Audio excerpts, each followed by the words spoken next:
क्या आप यकीन करेंगे कि एक आम इंसान अचानक जमीन से गायब हो जाए और आंख खोले तो खुद को मरीख की एक ऐसी दुनिया में पाए जहां देव हैकल मखलूकात, उड़ते हुए जंगी जहाज, खून रेज सल्तनती और एक ऐसी शहजादी उसका इंतजार कर रही हो जिसकी किस्मत पूरे सैयारे का मुस्तकबिल बदल सकती है। लेकिन असल हैरत तो तब होती है जब वो इंसान वहां जाकर सुपर हीरो जैसी ताकतें हासिल कर लेता है और फिर एक ऐसी जंग में फंस जाता है जिसका फैसला सिर्फ एक शहर या एक कौम नहीं बल्कि पूरे सैयारे की बका तय करने वाला होता है। आज की फिल्म में आप देखेंगे कि एक टूटा हुआ साबिक फौजी कैसे मरीख का सबसे ताकतवर जंगजू बन जाता है, कैसे एक पुरस्कार पेंडेंट उसे दो मुख्तलिफ दुनियाओं के दरमियान ले जाता है और कैसे एक खुफिया ताकत सदियों से मुख्तलिफ सैयारों की किस्मत को कंट्रोल कर रही होती है। तो आखिर तक वीडियो जरूर देखिएगा क्योंकि जैसी जैसी कहानी आगे बढ़ेगी वैसे वैसे ऐसी राज सामने आएंगी जिनका अंदाजा आप बिल्कुल नहीं लगा पाएंगी। फिल्म का नाम है जॉन कार्टर और अब चलते हैं सीधा कहानी की तरफ। चैप्टर 1, एक मरती हुई दुनिया और एक पुरस्कार ताकत। कहानी का आगाज एक ऐसे सैयारे से होता है जिसे हम मरीख यानी मार्स के नाम से जानते हैं। जमीन के लोगों का मानना था कि वहां जिंदगी का कोई वजूद नहीं, लेकिन हकीकत इससे बिल्कुल मुख्तलिफ थी। मार्स पर एक तरक्की याफ्ता दुनिया आबाद थी जिसे वहां के लोग बारसूम कहते थे, मगर अब ये दुनिया आहिस्ता आहिस्ता मौत की तरफ बढ़ रही थी। उसकी तवानाई खत्म होती जा रही थी और मुख्तलिफ सल्तनतें एक दूसरे के खिलाफ खून रेज जंगों में मसरूफ थीं। उन्हीं सल्तनतों में से एक थी जोडांगा जो अपने आसपास की हर चीज को तबाह करती जा रही थी। उसके मुकाबले में सिर्फ एक ताकत बाकी बची थी और वो था अजीम शहर हीलियम। पिछले 1000 साल से हीलियम और जोडांगा के दरमियान फजाओं में एक ना खत्म होने वाली जंग जारी थी। दोनों के देव हैकल एयरशिप्स मुसलसल एक दूसरे पर हमले कर रहे थे। एक दिन जंग अपने उरूज पर थी। आसमान में बेशुमार जंगी जहाज एक दूसरे को तबाह करने में मसरूफ थे कि अचानक एक हैरान कुन वाकया पेश आया। एक पुरस्कार नीली रोशनी आसमान को चीरती हुई नमूदार हुई और अगली ही लम्हे मैदानी जंग में मौजूद तकरीबन तमाम एयरशिप्स राख का ढेर बन गए। सिर्फ एक जहाज महफूज रहा। ये जहाज जोडांगा की हुक्मरान सप्तान का था, लेकिन असल हैरत अभी बाकी थी। चंद लम्हों बाद 3 अजीबो गरीब हस्तियां उसके सामने जाहिर हुईं। ये आम लोग नहीं थे, उन्हें थर्न्स कहा जाता था। उनका लीडर शेंग नामी एक पुरस्कार शख्स था। शेंग ने सप्तान को एक अजीब सा नीला आला दिया। बज़ाहिर ये एक मामूली गैजेट लग रहा था, लेकिन इसके अंदर ऐसी ताकत छुपी थी जो पूरी दुनिया का तवाज़न बदल सकती थी। सप्तान ने फौरन उस ताकत को आजमाने की कोशिश की, लेकिन जैसे ही उसने थर्न्स पर हमला करना चाहा, वो खुद कई फीट दूर जा गिरा। तब शेंग ने उसे बताया कि वो उसकी दुश्मन नहीं है। उनके मुताबिक उन्हें एक आला ताकत ने भेजा था और अब फैसला किया जा चुका था कि जोडांगा की मदद की जाएगी। सप्तान को यकीन नहीं आ रहा था, लेकिन फिर शेंग ने उसे अपनी नई ताकत आजमाने का कहा और जो अगली चंद सेकंड्स में हुआ उसने पूरी जंग का नक्शा बदल दिया। सप्तान ने अपनी नई ताकत इस्तेमाल की और नीली तवानाई की खौफनाक धमाके दुश्मनों पर बरसाना शुरू कर दिए। एक एक करके हीलियम की जंगी जहाज तबाह होने लगे। चंद लम्हों में वो जंग जीत चुका था, लेकिन उसे अंदाजा भी नहीं था कि इस फतह के पीछे एक बहुत बड़ी साजिश छुपी हुई है और बहुत जल्द एक ऐसा शख्स इस दुनिया में कदम रखने वाला था जो बारसूम की तकदीर हमेशा के लिए बदल देगा। अब सवाल ये है कि वो शख्स कौन था और उसका मार्स से क्या ताल्लुक था। ये जानने के लिए कहानी अब हमें ले चलती है जमीन पर। चैप्टर 2, एक पुरस्कार मौत और 13 साल पुरानी डायरी। अब कहानी का रुख बदलता है और हम पहुंच जाते हैं साल 1881 की जमीन पर। न्यूयॉर्क की मसरूफ सड़कों पर एक शख्स तेजी से चल रहा था। उसका नाम था जॉन कार्टर, लेकिन जॉन के चेहरे पर अजीब सी बेचैनी थी, जैसे वो किसी बड़े खतरे से बचने की कोशिश कर रहा हो। अचानक उसे एहसास हुआ कि कोई उसका पीछा कर रहा है। वो बार बार रास्ते बदलता रहा, मुख्तलिफ गलियों में मुड़ता रहा, मगर उसे यकीन था कि वो पुरस्कार शख्स अब भी उसके पीछे मौजूद है। आखिरकार जॉन एक टेलीग्राफ ऑफिस पहुंचा। वहां उसने जल्दी से एक अहम पैगाम भेजा और खास तौर पर एक्सप्रेस सर्विस का इंतखाब किया क्योंकि मामला इंतहाई जरूरी था। कुछ वक्त बाद यही पैगाम उसके भतीजे नेड के हाथों में था। पैगाम मुख्तसर था, लेकिन उसमें एक अजीब सी घबराहट महसूस हो रही थी। जॉन ने नेड को फौरन अपने पास आने के लिए कहा था। नेड ने वक्त जाया नहीं किया और फौरन ट्रेन पकड़कर अपने अंकल के घर पहुंच गया। लेकिन वहां पहुंचकर उसे एक ऐसा झटका लगा जिसकी उसने कभी तवक्को नहीं की थी। उसकी मुलाकात एक वकील से हुई जिसने बताया कि जॉन कार्टर अब जिंदा नहीं रहा, उसकी अचानक मौत हो चुकी थी। सिर्फ यही नहीं, अपनी पूरी जायदाद भी वो नेड के नाम कर गया था। जॉन की लाश एक अजीबोगरीब मकबरे में रखी गई थी जिसका दरवाजा सिर्फ अंदर से खुल सकता था। ये बात खुद नेड के लिए भी इंतहाई पुरअसरार थी। मगर राज यहीं खत्म नहीं हुआ। वकील ने जाती जाती जॉन की एक पुरानी डायरी भी नेड के हवाले की और साथ ये पैगाम दिया कि जॉन की सख्त हिदायत थी कि इस डायरी को सिर्फ नेड ही पढ़े। वकील के जाने के बाद नेड ने डायरी खोली। जैसे ही उसने पढ़ना शुरू किया, हमारी कहानी 13 साल पीछे चली जाती है, एक ऐसे वक्त में जब अमेरिका खाना जंगी से गुजर चुका था और एक ऐसा आदमी जो जल्द ही एक पूरी दुनिया की तकदीर बदलने वाला था, सोने की तलाश में सहरा की खाक छान रहा था। लेकिन उसे क्या मालूम था कि सोने की तलाश उसे जमीन से बहुत दूर एक ऐसी दुनिया में पहुंचा देगी जहां उसका इंतजार एक नाकाबिले यकीन किस्मत कर रही थी। चैप्टर 3, एक पुरस्कार गार, जादुई लॉकेट और दूसरी दुनिया का सफर। जब जॉन कार्टर को होश आया तो उसे कर्नल पावल के सामने पेश किया गया। लेकिन जॉन का गुस्सा अभी भी ठंडा नहीं हुआ था। वो एक बार फिर लड़ाई पर उतर आया और इतना हंगामा किया कि आखिरकार सिपाहियों ने उसे घसीटकर जेल की एक कोठरी में बंद कर दिया। कर्नल पावल की ख्वाहिश थी कि जॉन उनकी फौज में शामिल होकर अपाची जंगजुओं के खिलाफ लड़े, मगर जॉन अब जंग, खून खराबे और मौत से थक चुका था। वो अपनी जिंदगी में बहुत कुछ खो चुका था और अब किसी नई लड़ाई का हिस्सा बनने के लिए तैयार नहीं था। पावल ने उसका इनकार सुना और जवाब में उसे एक बार फिर बेहोश करवा दिया। बेहोशी की हालत में जॉन को अपनी माजी के वो जख्म याद आने लगे जिन्हें वो भुलाना चाहता था। अपना उजड़ा हुआ घर, अपना खोया हुआ खानदान और वो दर्द जिसने उसे अंदर से तोड़ दिया था। कई घंटों बाद जब उसकी आंख खुली तो उसने फौरन फरार होने का मंसूबा बना लिया। उसने गार्ड की तवज्जो हासिल करने के लिए एक अजीब हरकत की। जैसे ही गार्ड करीब आया, जॉन ने मौका देखकर उसे बेहोश कर दिया, उसकी चाबियां छीन ली और जेल से फरार हो गया। फिर वो कर्नल पावल का घोड़ा लेकर सहरा की तरफ निकल पड़ा। लेकिन आजादी इतनी आसान नहीं थी। चंद ही लम्हों बाद फौज उसके पीछे लग चुकी थी। इसी दौरान जॉन एक ऐसी जगह पहुंचा जहां दोनों तरफ खतरा मौजूद था। एक तरफ अमेरिकी फौज और दूसरी तरफ अपाची जंगजू। दोनों गिरोह एक दूसरे के सामने हथियार ताने खड़े थे। एतमाद किसी को किसी पर नहीं था। चंद लम्हों में बहस शुरू हुई, फिर आवाजें बुलंद हुई और अगले ही लम्हे गोलियां चलने लगी। हर तरफ अफरा तफरी मच गई। जॉन ने फौरन इस मौके का फायदा उठाया और वहां से निकलने लगा, मगर इसी दौरान कर्नल पावल शदीद जख्मी हो गया। जॉन चाहता तो उसे वहीं छोड़कर अपनी जान बचा सकता था, लेकिन उसने ऐसा नहीं किया। उसने अपनी जख्मी दुश्मन की मदद करने का फैसला किया। दोनों जान बचाते हुए एक वादी की तरफ भागी और वहां उन्हें छोटी सी गार नजर आई। वो फौरन अंदर पनाह लेने चली गई। चंद लम्हों बाद उनका पीछा करने वाली अपाची भी वहां पहुंच गई। लेकिन फिर कुछ ऐसा हुआ जिसने जॉन को हैरान कर दिया। जैसे ही अपाचियों की नजर गार के ऊपर बनी एक अजीब निशान पर पड़ी, वो फौरन रुक गई। उन्होंने ना हमला किया, न कोई बात की, बल्कि खामोशी से वापस चली गई। जॉन ने हैरत से उस निशान को गौर से देखा। तब उसे एहसास हुआ कि ये वही मकड़ीनुमा निशान था जो उसे सोने की तलाश के दौरान कई बार दिखाई दे चुका था। उसके अंदर तजस्सुस जाग उठा। वो जख्मी पावल को वहीं छोड़कर गार के अंदर गहराई में उतरने लगा। जितना वो आगे बढ़ता गया, उतना ही माहौल पुरअसरार होता गया। आखिरकार वो एक अजीब कमरे तक पहुंचा। दीवारों पर पुरअसरार नक्शो निगार बने हुए थे और जगह जगह सोने की चमक नजर आ रही थी। लेकिन अचानक इसके पीछे किसी की मौजूदगी का एहसास हुआ। वो पलटा तो उसके सामने एक अजीब शख्स खड़ा था। ये एक थरन था और उसने बगैर कुछ कहे फौरन जान पर हमला कर दिया।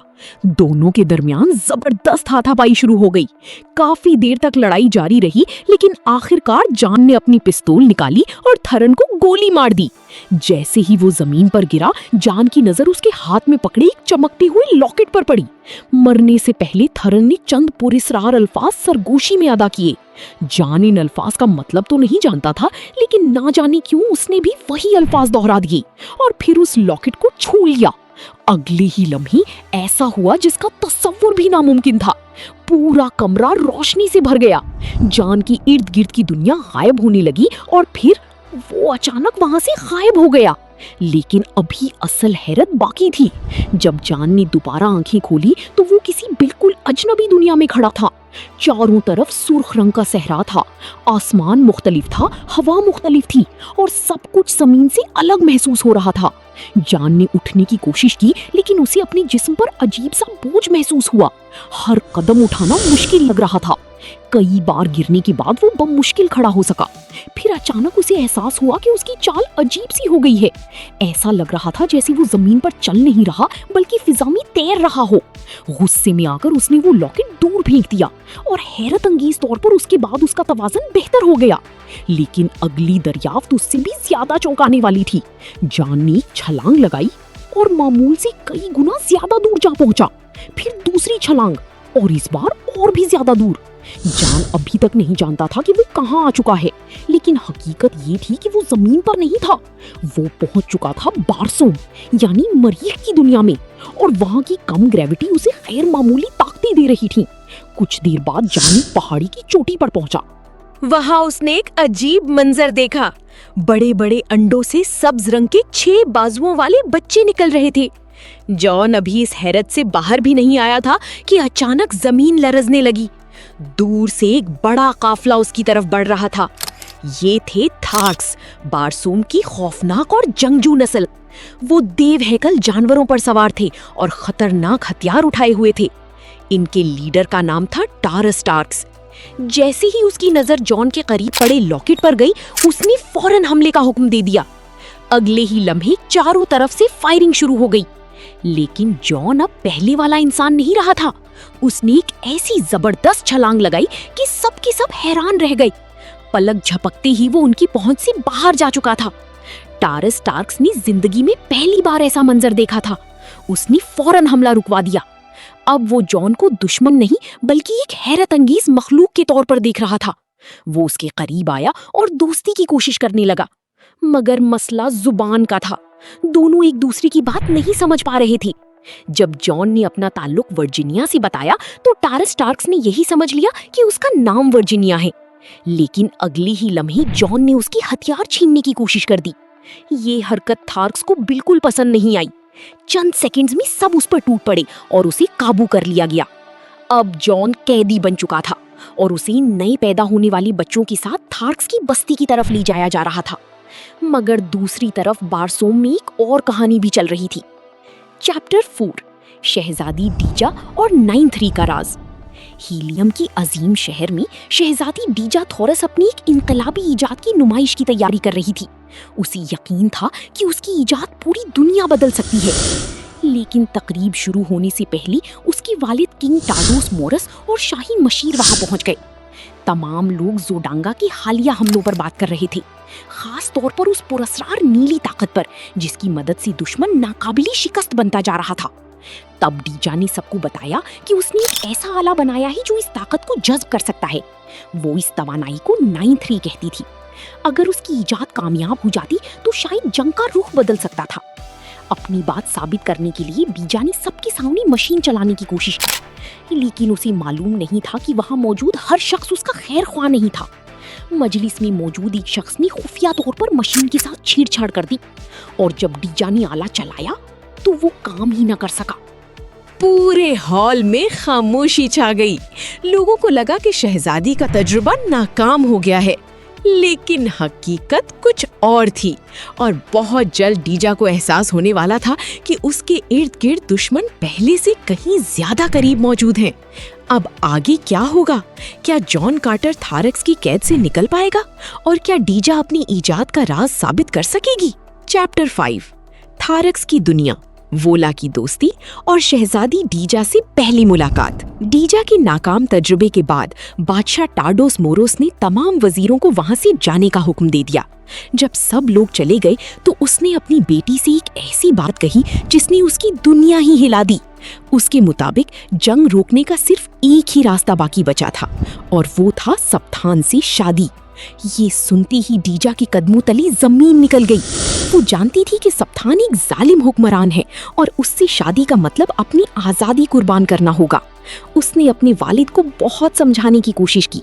उसने कहा कि अभी भी दूसरे रास्ते मौजूद हैं, लेकिन टाडोस ने उसकी एक न सुनी, बल्कि उसी वक्त शादी की तैयारियां शुरू करने का हुक्म दे दिया। डीजा बेबस थी, मगर उसे अभी मालूम नहीं था कि उसके इर्द गिर्द एक बहुत बड़ी साजिश चल रही है, क्योंकि महल से बाहर निकलते ही वही वजीर जिसने उसकी मशीन खराब की थी अपना असल रूप जाहिर करने लगा। वो दरअसल हीलियम का वजीर नहीं था, बल्कि एक थर्न था। वो अपनी शक्ल बदलने की ताकत इस्तेमाल करके काफी अरसे से हीलियम पर नजर रख रहा था। यानी दुश्मन सिर्फ बाहर नहीं था, दुश्मन महल के अंदर भी मौजूद था। इधर दूसरी तरफ जॉन कार्टर की जिंदगी भी एक नए मोड़ पर पहुंचने वाली थी। जॉन थारक्स की बस्ती को गौर से देख रहा था। खास तौर पर उसे उस वक्त हैरत हुई जब उसने देखा कि 9 मौलूद बच्चों के लिए भी वहां लड़ाइयां हो रही हैं। थारक्स की दुनिया बहुत सख्त थी, कमजोरों के लिए यहाँ कोई जगह नहीं थी। इसी दौरान टारक्स ने हुक्म दिया कि एक बच्चे को 16 के हवाले कर दिया जाए। 16 थारक्स की बाकी मखलूक से मुख्तलिफ थी। उसके अंदर हमदर्दी और रहम का जज्बा अभी जिंदा था, मगर हर कोई उस जैसा नहीं था। इसी वक्त टाल हॉजोस ने मौका पाकर जॉन को मारने की कोशिश की, लेकिन टारक्स फौरन बीच में आ गया। उसने हॉजोस को धक्का देकर पीछे हटा दिया, क्योंकि उस वक्त जॉन का कोई मुहाफिज नहीं था और थारक्स के कानून के मुताबिक ऐसे शख्स को कत्ल करना बुज़दिली समझा जाता था। इसके बाद टारक्स ने जान से दोबारा अपनी हैरत अंगेज छलांग दिखाने को कहा, मगर जान अब भी किसी की बात मानने के मूड में नहीं था। उसने साफ इनकार कर दिया। नतीजतन उसे दूसरे बच्चों के साथ एक गार में कैद कर दिया गया और एहतियात के तौर पर जंजीरों से भी बांध दिया गया। रात गहरी हो चुकी थी जब सूला खामोशी से उसके पास आई। वो जान को नुकसान नहीं पहुंचाना चाहती थी। उसने उसे खास मशरूब पिलाया। पहले तो जान को कुछ समझ नहीं आया, लेकिन चंद लम्हों बाद उसके दिमाग में अजीब सी तब्दीली महसूस होने लगी। अब वो आहिस्ता आहिस्ता थारक्स की जुबान समझने लगा था, मगर उसका असर खत्म होने से पहले ही वो बेहोश हो गया। जब दोबारा उसकी आंख खुली तो रात हो चुकी थी और उसके सामने एक अजीब सा जानवर खड़ा था। उसका नाम था वोला। शक्ल किसी कुत्ते जैसी थी, मगर वो जमीन के किसी जानवर जैसा नहीं लगता था। पहली पहल जान घबरा गया, लेकिन चंद लम्हों में उसे अंदाजा हो गया कि वोला उसे नुकसान नहीं पहुंचाना चाहता, बल्कि वो तो दोस्ती करना चाहता था। और यूं बारसूम पर जान का पहला सच्चा दोस्त उसे मिल गया। थोड़ी देर बाद जान ने अपनी जंजीरों से आजाद होने की कोशिश शुरू की। काफी जद्दोजहद के बाद वो वहां से निकलने में कामयाब हो गया, लेकिन एक मसला था। वोला हर हाल में उसके साथ रहना चाहता था। जान जितना दूर भागता, वोला चंद लम्हों बाद फिर उसके पास पहुंच जाता। आखिरकार जान ने हार मान ली। अब दोनों साथ सफर करने लगे। जान अभी तक अपना गुमशुदा लॉकेट तलाश करना चाहता था। इसी तलाश में वो कुछ आवाजों का पीछा करते हुए आगे बढ़ा और एक थारक इज्तिमा तक जा पहुंचा। मगर फिर वोला ने हस्बी आदत सब कुछ खराब कर दिया। वो सीधा मजमा के दरमियान जा घुसा और सबकी तवज्जो अपनी तरफ खींच ली। गुस्से में आकर थारक्स ने वोला को मारना शुरू कर दिया। ये मंजर देखकर जान खामोश ना रह सका। वो फौरन वोला को बचाने के लिए कूद पड़ा और इसी हंगामे में उससे एक थारक मारा गया। लड़ाई के दौरान सबने एक बार फिर उसकी गैर मामूली छलांगे देख ली, लेकिन तादाद ज्यादा थी। चंद लम्हों बाद वो दोबारा काबू कर लिया गया। इस दौरान जान ने पहली बार थारक्स की जुबान में बात की। ये सुनते ही सब हैरान रह गए। उन्हें फौरन समझ आ गया कि किसी ने उसकी मदद की है, और वो कोई और नहीं बल्कि सूला थी। अगली सुबह सूला को उसकी कीमत चुकानी पड़ी। जॉन को एक पत्थर के साथ बांध दिया गया ताकि वो सब कुछ अपनी आंखों से देख सके। सूला को सबके सामने सजा दी गई। उसके जिस्म पर एक और गर्म निशान दाग दिया गया। ये मंजर जॉन के लिए बर्दाश्त करना आसान नहीं था।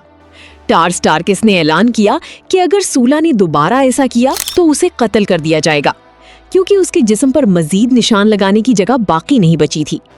ये सब देखकर जॉन को अपना माजी याद आने लगा, अपना खानदान, अपनी बीवी और वो सब कुछ जो वो खो चुका था। लेकिन उसी लम्हे आसमान में एक और हंगामा शुरू हो गया। थारक्स ने ऊपर देखा तो 2 अजीम जंगी जहाज एक दूसरे से टकरा रही थी। सब लोग फौरन एक महफूज मकाम पर पहुंच गए ताकि जंग का नजारा कर सके। आसमान में सप्तान अपनी पुरस्रार ताकत इस्तेमाल करते हुए दुश्मनों पर हमले कर रहा था। उसने दुश्मन की जहाज पर कब्जा भी कर लिया था। दूसरी तरफ एक सिपाही के भेस में मौजूद शहजादी डीजा थॉरस जहाज को बचाने की कोशिश कर रही थी, मगर हालात उसके काबू से बाहर हो चुकी थी। जहाज शदीद नुकसान उठा चुका था। अचानक डीजा का तवाज़ुन बिगड़ा और वो नीचे गिरने लगी। आखिरी लम्हे में उसने किनारे को पकड़कर अपनी जान बचाई, लेकिन ज्यादा देर तक ऐसा मुमकिन नहीं था। और फिर किसी ने उसे देख लिया। वो जॉन कार्टर था। जैसे ही उसने एक इंसान नुमा लड़की को खतरे में देखा, उसने लम्हा भर भी नहीं सोचा। उसने अपनी पूरी ताकत के साथ एक जबरदस्त छलांग लगाई और पलक झपकते ही डीजा तक पहुंच गया। यूं बारसोम की सबसे अहम मुलाकात अंजाम पाई। जॉन कार्टर और शहजादी डीजा पहली बार आमने सामने थी, लेकिन इन दोनों को अभी अंदाजा नहीं था कि आने वाले दिनों में इनकी किस्मतें एक दूसरे से जुड़ने वाली हैं। जब दोनों जहाज जमीन पर गिरी तो जॉन ने फौरन डीजा से पीछे रहने को कहा। वो समझ रहा था कि उसे हिफाजत की जरूरत है, मगर डीजा ने फौरन जवाब दिया कि वो कोई कमजोर शहजादी नहीं, वो खुद भी एक तरबियत याफ्ता जंगजू है। और फिर अगले ही लम्हे दोनों एक साथ मैदान में उतर गए, कंधे से कंधा मिलाकर, दुश्मनों का मुकाबला करते हुए। जंग शिद्दत इख्तियार करती गई। जॉन एक जहाज पर चढ़ गया और वहां मौजूद तोपों का रुख दुश्मन की तरफ मोड़ दिया। उसकी गोलाबारी से कई जंगी जहाज आपस में टकराकर तबाह हो गए, मगर तभी असल खतरा उसके सामने आ गया, सप्तान। जोडांगा का ताकतवर हुक्मरान। दोनों के दरमियान जबरदस्त मुकाबला शुरू हुआ। इब्तदा में जॉन ने अच्छा मुकाबला किया, मगर जल्द ही वाज़ेह हो गया कि सप्तान कहीं ज्यादा ताकतवर है। चंद ही लम्हों में उसने जॉन को काबू कर लिया और अब वो उसे खत्म करने ही वाला था। लेकिन किस्मत ने एक बार फिर जॉन का साथ दिया। अचानक थारक्स ने जंग में मुदाखलत कर दी। चारों तरफ फायरिंग शुरू हो गई, अफरा तफरी मच गई। और इसी मौके का फायदा उठाकर जॉन ने एक लंबी छलांग लगाई और वहां से निकल गया। कुछ जहाज तबाह हो गए और बाकी जान बचाकर भाग निकले। इस जंग के बाद थारक्स की नजर में जॉन की हैसियत बदल चुकी थी। अब वो सिर्फ एक कैदी नहीं रहा था, वो एक जंगजू बन चुका था। इसीलिए टारक्स ने उसे एक खास एजाज दिया, डोटार सुजात, यानी थारक्स के अजीम तरीन जंगजुओं में शामिल होने का दर्जा। ये मंजर देखकर टाल हाजूस गुस्से से जल उठा, मगर जॉन को इस एजाज में कोई दिलचस्पी नहीं थी। वो दोबारा किसी जंग का हिस्सा नहीं बनना चाहता था। लेकिन टारक्स ने डीजा की जान को बहाना बनाकर उसे मजबूर कर दिया और जॉन को ये एजाज कबूल करना पड़ा। बाद में जब थारक्स तबाहशुदा जहाजों को लूटने निकले तो डीजा मुसलसल जॉन के बारे में सोचती रही, उसकी ताकत, उसकी छलांगे और उसका राज। आखिरकार उसने जॉन से कहा कि वो उसके लोगों को भी ये सलाहियत सिखा दे, मगर जॉन ने फौरन जवाब दिया, मैं किसी के लिए काम नहीं करता। मगर उसे अभी मालूम नहीं था कि बहुत जल्द वो इसी दुनिया की किस्मत बदलने के लिए मजबूर होने वाला है। और अगले हिस्से में डीजा जॉन को बारसूम की असल हकीकत बताएगी, जबकि थांस की साजिश पहले से ज्यादा खतरनाक शक्ल इख्तियार करने लगेगी। चैप्टर 6। जॉन को हकीकत मालूम होती है और डीजा का राज खुलता है।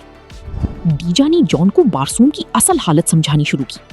उसने बताया कि इस सैयारे पर कभी समंदर हुआ करती थी, लेकिन अब पानी तकरीबन खत्म हो चुका है। दुनिया खुश्क हो रही है, शहर बर्बाद हो रही हैं और जंग ने हर चीज को मजीद खराब कर दिया है। जॉन और डीजा एक दूसरे से अपनी अपनी दुनिया की बातें शेयर करने लगी और आखिरकार जॉन को समझ आ गया कि वो किसी नामालूम जगह पर नहीं बल्कि वाकई मार्स पर है। डीजा को पहले उसकी बात पर यकीन नहीं आया। तब जॉन ने उसे बताया कि एक पुरस्रार पेंडेंट की मदद से उसे जमीन से यहाँ लाया गया था। ये सुनते ही डीजा के जहन में शक पैदा हुआ, कहीं जॉन भी थॉर्न्स में से तो नहीं।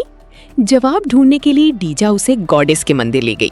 सोला ने फौरन खबरदार किया कि वहां जाना मना है, लेकिन डीजा ने उसकी बात नजरअंदाज कर दी।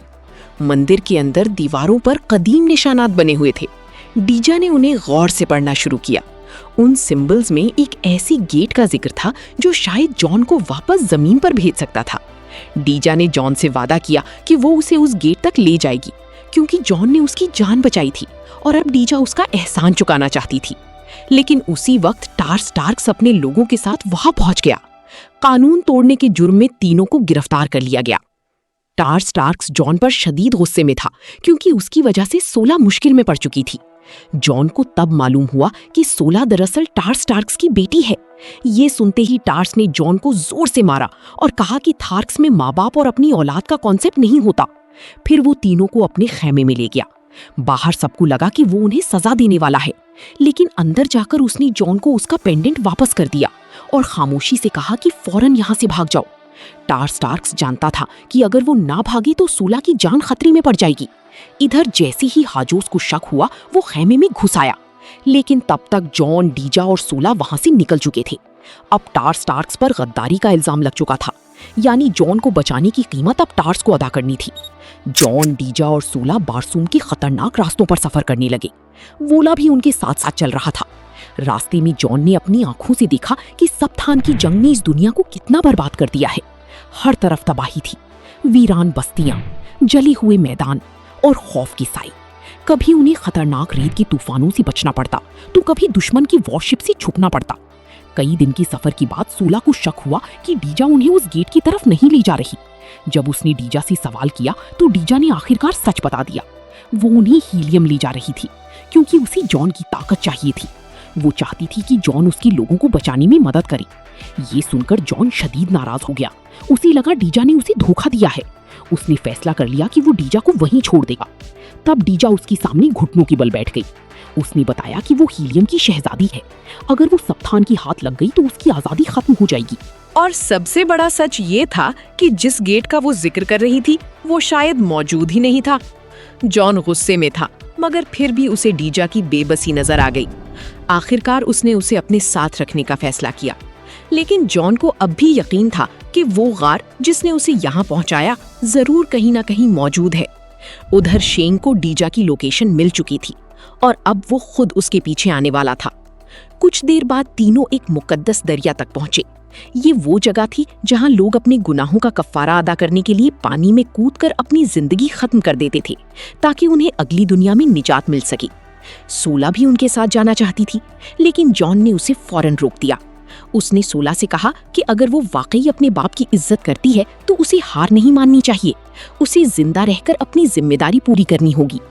उसके बाद तीनों एक कश्ती में बैठे और दरिया के रास्ते आगे बढ़ गए। वोला को पीछे छोड़ना पड़ा, मगर सफर के दौरान उन्हें एक अजीबोगरीब देवहैकल स्ट्रक्चर नजर आया। डीजा ने कहा कि उसने अपनी जिंदगी में ऐसा कुछ पहले कभी नहीं देखा। जॉन ने एक बड़ी छलांग लगाई और डीजा को साथ लेकर उस स्ट्रक्चर के ऊपर पहुंच गया। जैसे ही वो वहां पहुंची, जॉन का पेंडेंट चमकने लगा और अचानक वो पूरी स्ट्रक्चर एक्टिवेट हो गई। अब साफ जाहिर था कि ये कोई आम इमारत नहीं बल्कि एक एंशिएंट मशीन थी। उसका एक रास्ता खुल गया और दोनों अंदर चले गए। अंदर पहुंचकर डीजा ने पेंडेंट की मदद से सोलर सिस्टम का डायग्राम एक्टिवेट किया। वहां उसे एक हैरानकुन बात मालूम हुई। जिस नीली एनर्जी को वो 9th रे कहती थी, उसकी शक्ल बिल्कुल उसी मकड़ी जैसी निशान से मिलती थी जो जॉन ने जमीन वाली कार में देखा था। फिर एक और शौक देने वाली हकीकत सामने आई। जॉन का असल जिस्म जमीन पर था और बारसूम पर मौजूद जॉन दरअसल उसकी एक तरह की कॉपी थी जिसे जमीन से मार्स पर मुंतकिल किया गया था।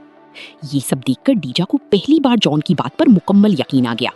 वे वाकई जमीन से आया था और उसका पेंडेंट थर्न्स की ताकत से जुड़ा हुआ था। अब डीजा को समझ आ गया कि सप्तान इतना ताकतवर कैसे बन गया। उसे भी थर्न्स की मदद मिल रही थी। ये हकीकत हीलियम के लिए बहुत अहम थी। डीजा जॉन को हीलियम ले जाना चाहती थी ताकि इस राज को मुकम्मल तौर पर समझा जा सके। जॉन को मनाने के लिए उसने जज्बात में आकर उसे किस कर दिया। लेकिन इसी लम्हे जॉन के दिल में एक पुराना जख्म फिर से जाग उठा। उसे अपनी मरहूम बीवी याद आ गई, वो औरत जिसे वो खो चुका था, वो घर जिसे वो बचा नहीं सका था और वो माजी जिससे वो आज तक भाग रहा था।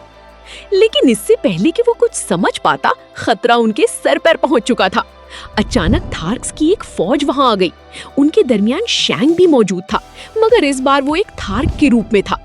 जॉन ने खतरा देखते ही डीजा को पकड़ा और एक लंबी छलांग लगाकर वापस कश्ती तक पहुंच गया। अब उनके पास सिर्फ एक रास्ता था, भागना। वो दरिया के रास्ते वोला तक पहुंचने और वहां से निकलने की कोशिश करने लगे, मगर थार्क्स ने फौरन उनका पीछा शुरू कर दिया। इसी भाग दौड़ में जॉन के जहन में वो दर्दनाक दिन दोबारा जिंदा हो गया जब वो अपने घर वापस आया था और उसे वहां सिर्फ तबाही मिली थी। उसका घर उजड़ चुका था, उसका खानदान उससे छिन चुका था, वो सब कुछ जिसके लिए वो जिंदा था खत्म हो चुका था। जॉन अब किसी और अपने को खोना नहीं चाहता था, इसीलिए इस बार उसने भागने की बजाय लड़ने का फैसला किया, क्योंकि शायद बारसूम पर पहली बार जॉन कार्टर सिर्फ अपनी जान बचाने के लिए नहीं बल्कि किसी और को बचाने के लिए खड़ा होने वाला था। चैप्टर 7, जॉन का आखिरी फैसला, शेंग का राज और थार्क्स की वापसी। जॉन ने डीजा से कहा कि वो फौरन वहां से निकल जाए। अब वो भागने वाला नहीं था। इस बार वो वोला के साथ वहीं रुका और दुश्मनों का सामना करने के लिए तैयार हो गया। अगले ही लम्हे एक खौफनाक जंग शुरू हो गई। जॉन के अंदर बरसों से दबा हुआ दर्द दोबारा जाग उठा था। अपने खानदान की मौत का गुस्सा, अपनी बीवी को खोने का दुख और वो बेबसी जो वो इतनी सालों से अपने अंदर छुपाए बैठा था, ये सब एक ही लम्हे में ताकत बनकर बाहर आ गया। जॉन दुश्मनों पर ऐसे टूटा जैसे उसे अब अपनी जान की कोई परवाह ही ना हो। एक के बाद एक जंगजू उसके सामने गिरता चला गया। वोला भी उसके साथ दुश्मनों पर हमला कर रहा था। मैदान में हर तरफ अफरा तफरी फैल गई। लेकिन इसी दौरान आसमान से हीलियम का एक अजीम जहाज वहां पहुंच गया। जंग फौरन रुक गई। किंग टाडूस अपनी बेटी डीजा से मिला, मगर उसके साथ सप्तान भी मौजूद था। सप्तान खुद को एक अमन पसंद हुक्मरान जाहिर कर रहा था। वो ऐसा दिखा रहा था जैसे उसे सिर्फ डीजा की हिफाजत की फिक्र हो। अपनी नेकी साबित करने के लिए उसने अपनी तलवार भी डीजा के हवाले कर दी। डीजा गुस्से में उसे खत्म करना चाहती थी, मगर फिर उसे अपने लोगों का ख्याल आया। अगर वो सप्तान को मार देती तो जंग और भी खतरनाक हो सकती थी। आखिरकार उसने अपने लोगों की खातिर सप्तान से शादी कबूल कर ली। ये फैसला उसके दिल के खिलाफ था, लेकिन हीलियम को बचाने के लिए वो अपनी आज़ादी कुर्बान करने पर मजबूर हो गई।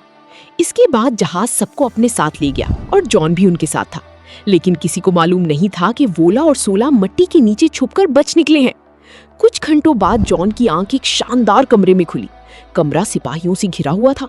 उसी वक्त डीजा की वफादार सिपाहियों में से एक जॉन के करीब आया और आहिस्ता से कहा, मुझे कैदी बना लो। जॉन फौरन समझ गया कि ये उसकी मदद करना चाहता है। उसने ड्रामा किया, कुछ गार्ड्स को काबू किया और दोनों वहां से निकल गए। बाहर आकर सिपाही ने जॉन को बताया कि उसे एक खास टावर तक छलांग लगानी होगी। जॉन ने अपनी ताकत इस्तेमाल की और दोनों किसी तरह डीजा के कमरे तक पहुंच गए। जब जॉन और डीजा को अकेले बात करने का मौका मिला तो डीजा ने एक बार फिर उससे दरखास्त की कि वो हीलियम के लिए लड़ी, लेकिन जॉन ने साफ इनकार कर दिया। वो अब भी जमीन वापस जाना चाहता था। उसे लगता था कि बारसूम की जंग उसकी जंग नहीं है। तब डीजा ने उसे उसका पेंडेंट वापस कर दिया। साथ ही वो अल्फाज भी सिखा दिए जिनकी मदद से पेंडेंट सही तरह इस्तेमाल किया जा सकता था। जॉन ने अल्फाज दोहराना शुरू किए, मगर उसी वक्त गार्ड्स कमरे में दाखिल हो गई। डीजा ने पलट कर देखा तो जॉन गायब था। उसे लगा कि जॉन उसे छोड़कर जमीन वापस चला गया, लेकिन हकीकत कुछ और थी। जॉन दरअसल छत के ऊपर छुपा हुआ था। वो अभी गया नहीं था। वो कॉरिडोर से आगे बढ़ा ही था कि उसका सामना शींग से हो गया, जो एक और रूप बदलकर वहां मौजूद था। शींग उसे एक पालकी में बिठाकर अपने साथ ले गया। रास्ते में शींग ने जमीन के बारे में ऐसी बातें बताई जिनसे साफ जाहिर था कि वो इंसानों की दुनिया को बहुत अच्छी तरह जानता है। फिर उसने एक और रूप इख्तियार किया ताकि दोनों शादी की तैयारियां देख सकी। और तब जॉन को एक खौफनाक सच मालूम हुआ। शादी मुकम्मल होते ही डीजा को कत्ल कर दिया जाएगा। यानी सप्तान की शादी अमन के लिए नहीं बल्कि चाल थी। इसके बाद शींग ने जॉन को थोन्स का असल राज बताया। थोन्स बहुत कदीम मखलूक थे। वो सिर्फ बारसूम पर नहीं बल्कि कई प्लैनेट्स पर मौजूद थे। जमीन भी उनमें शामिल थी। सदियों से वो मुख्तलिफ दुनियाओं के हालात को अपने फायदे के लिए मोड़ते आए थे। इंसान समझती रही कि तारीख खुद बन रही है, लेकिन असल में थॉर्न्स पर्दे के पीछे सब कुछ कंट्रोल कर रहे थे। शेंग जॉन को एक हैंगर तक ले गया। उसका इरादा था कि जॉन को वहां से दूर ले जाकर मुकम्मल तौर पर रास्ते से हटा दे, मगर उसी वक्त वोला अचानक वहां आ पहुंचा। उसने शेंग पर हमला कर दिया। जॉन को मौका मिल गया। उसने फौरन अपना पेंडेंट वापस छीन लिया। फिर उसने वहां मौजूद एक फ्लाइंग शिप चोरी कर लिया। मसला ये था कि जॉन ने जिंदगी में कभी ऐसा जहाज नहीं उड़ाया था। जहाज कभी दाईं झटका खाता, कभी बाएं, कभी दीवार से टकराते टकराते बचता, और जॉन बमुश्किल उसे काबू कर रहा था। इसी दौरान एक गार्ड उसका पीछा करने लगा, मगर जैसे ही जॉन शहर से बाहर निकला, सोला ने उस गार्ड को निशाना बनाकर गिरा दिया। कुछ देर बाद जॉन ने जहाज को एक रेत के टीले में क्रैश करके उतार दिया। अब जॉन समझ चुका था कि वो अकेला डीजा को नहीं बचा सकता। उसे मदद चाहिए थी, और ये मदद सिर्फ थार्क्स दे सकती थी। सोला ने कहा कि उसकी लोग उड़ना नहीं जानते, मगर जॉन के पास वक्त नहीं था। उसने सोला को मजबूर किया कि वो उसे वापस थार्क्स के पास ले जाए। लेकिन जब दोनों बस्ती पहुंची तो हालात बदल चुके थे। हाजू सब इक्तदार में आ चुका था। जॉन और सोला को फौरन गिरफ्तार कर लिया गया। उन्हें कैद खाने में डाला गया, जहां उन्होंने टार्स स्टार्क्स को भी कैद में देखा। सोला को वापस देखकर टार्स स्टार्क्स शदीद गुस्से में आ गया। वो जॉन को मारना चाहता था, मगर अब उसकी ताकत पहली जैसी नहीं रही थी। कोलोसियम की लड़ाई हारने के बाद उसका मकाम कमजोर हो चुका था। कुछ देर बाद जॉन और टार्स स्टार्क्स को कोलोसियम में ले जाया गया। वहां उन्हें दो खौफनाक सफेद मखलूकात के सामने लड़ने पर मजबूर किया गया। सोला अपने बाप और जॉन को इस तरह मरता नहीं देख सकती थी, इसलिए वो भी मैदान में कूद पड़ी और सीधी टार्स स्टार्क्स के पास पहुंच गई। जॉन की पांव में जंजीर बंधी हुई थी। वो अपनी ताकत इस्तेमाल करके छलांग नहीं लगा सकता था। दोनों दरिंदे मुसलसल उस पर हमला कर रही थी। जॉन बार बार बचता रहा और आखिरकार उसने अपनी जंजीर खोल ली। फिर उसने जंजीर के आखिर में बंधी पत्थर को हथियार बना लिया। एक जबरदस्त वार के साथ उसने पहली दरिंदे को गिरा दिया। फिर जमीन पर पड़ी तलवार उठाई, दूसरा दरिंदा उस पर झपटा और जॉन ने एक ही वार में उसे खत्म कर दिया। पूरा मैदान हैरत से गूंज उठा। थार्क्स ने पहली बार जॉन को सिर्फ एक ताकतवर इंसान नहीं, बल्कि एक हकीकी लीडर के तौर पर देखा। उसी लम्हे जॉन ने हाजोस को ललकार दिया। हाजोस इस लड़ाई से बचना चाहता था। वो पीछे हटने लगा, लेकिन अब पूरा मजमा कानून याद दिला रहा था। चैलेंज दिया जा चुका था और थार्क्स के सामने कोई लीडर चैलेंज से भाग नहीं सकता था। मजबूरन हाजोस को मैदान में आना पड़ा। जैसे ही वो हमले के लिए आगे बढ़ा, जॉन ने एक ही फैसला कुनवार किया और हाजोस की कहानी वहीं खत्म हो गई। अगले ही लम्हे पूरा मैदान जॉन की जीत के नारों से गूंज उठा। अब थार्क्स के सामने एक नया लीडर खड़ा था। जॉन ने सबके सामने खिताब किया। उसने उन्हें बताया कि बारसूम की जंग सिर्फ हीलियम की जंग नहीं है, ये पूरे सैयारे की जंग है। अगर सप्तान जीत गया तो सिर्फ एक शहर नहीं गिरेगा, बल्कि पूरी दुनिया गुलाम बन जाएगी।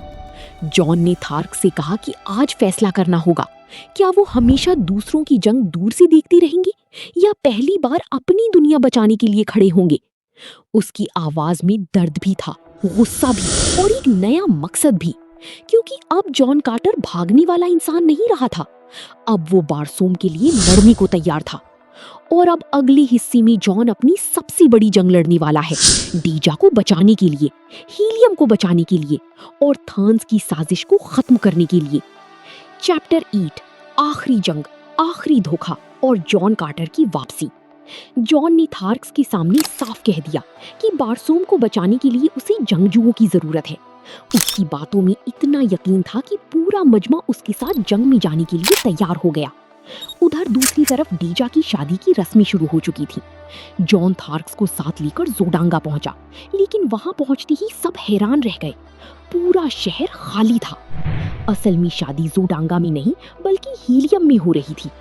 ये सुनकर टारस टारक्स गुस्से से भर गया। उसने जॉन को थप्पड़ मारकर कहा कि अब वो वक्त पर नहीं पहुंच सकती, क्योंकि थारक्स उड़ना नहीं जानती। जॉन के पास सिर्फ एक रास्ता बचा था। वो अकेला ही एक लाइट फ्लायर लेकर हीलियम की तरफ निकल पड़ा। कुछ देर बाद वो किसी तरह महफूज तरीके से हीलियम पहुंच गया। लाइट फ्लायर की वजह से सबको लगा कि वो भी उन्हीं लोगों में से है। और फिर ऐन उस वक्त जब डीजा सप्तान की बीवी बनने वाली थी, जॉन खिड़की तोड़कर अंदर आ गया। शादी रुक गई। सप्तान ने फौरन अपनी फौज को हुक्म भेजा और डीजा को घसीटते हुए वहां से निकलने लगा। अगले ही लम्हे हीलियम के सिपाहियों और जोडांगा की फौज के दरमियान खौफनाक जंग शुरू हो गई। लड़ाई सड़कों पर भी थी, महल के अंदर भी और मंदिर के अंदर भी। डीजा ने मौका देखकर सप्तान पर हमला किया और खुद को छुड़ा लिया। लेकिन जैसे ही वो खतरे में आई, जॉन वक्त पर वहां पहुंच गया और उसकी जान बचा ली। अब दोनों मिलकर दुश्मनों से लड़ने लगे। इसी दौरान जॉन का सामना बराह रास्त सप्तान से हुआ। दोनों के दरमियान जबरदस्त हाथापाई शुरू हो गई। कुछ लम्हों के लिए लगा कि सप्तान जीत जाएगा, लेकिन उसी वक्त एक जहाज मंदिर से टकरा गया और तब सबको पता चला कि थार्क्स ने आखिरकार उड़ना सीख लिया है।